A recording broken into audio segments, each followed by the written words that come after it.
people ask me, why can't we really get qualified people to go ahead and be CISOs or CIOs or CTOs or in strategy work? And I say a lot of us are out there. You're Yeah. just not reaching out to us, or, you can be dismissed. I would tell you, I've had interviews before. They're like, oh, we don't usually even interview people like you. And I meant like I usually don't get me in, but it's like, no, you just get dismissed from the get-go. Yeah. Why do you think that's such a challenge, in that people don't take a moment to like really listen to a person's background like we are right now, to give them an opportunity, regardless if they're male or female, or if they've had education or not formal education, to get in the workforce? I think that's really lacking right now in our field, and it's going to hurt us as we go forward in AI and emerging technology, because you have to think outside the box really to get leaders in that field. Yeah, a lot of the work that I was doing with the National Cyber Workforce and Education Strategy was focused on opening the aperture on who the candidates can and should be for cybersecurity and technology roles.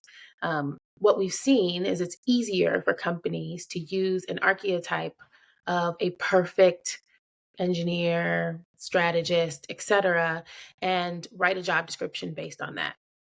They went to this university, they have these degrees or these certifications, etc. But to your point, there are so many different ways to get the skills and expertise necessary to do well in a position. And so, one of the things that we did was focus on the skills and encourage companies and organizations, the government itself, to really hone in on what skills are necessary to do the job well.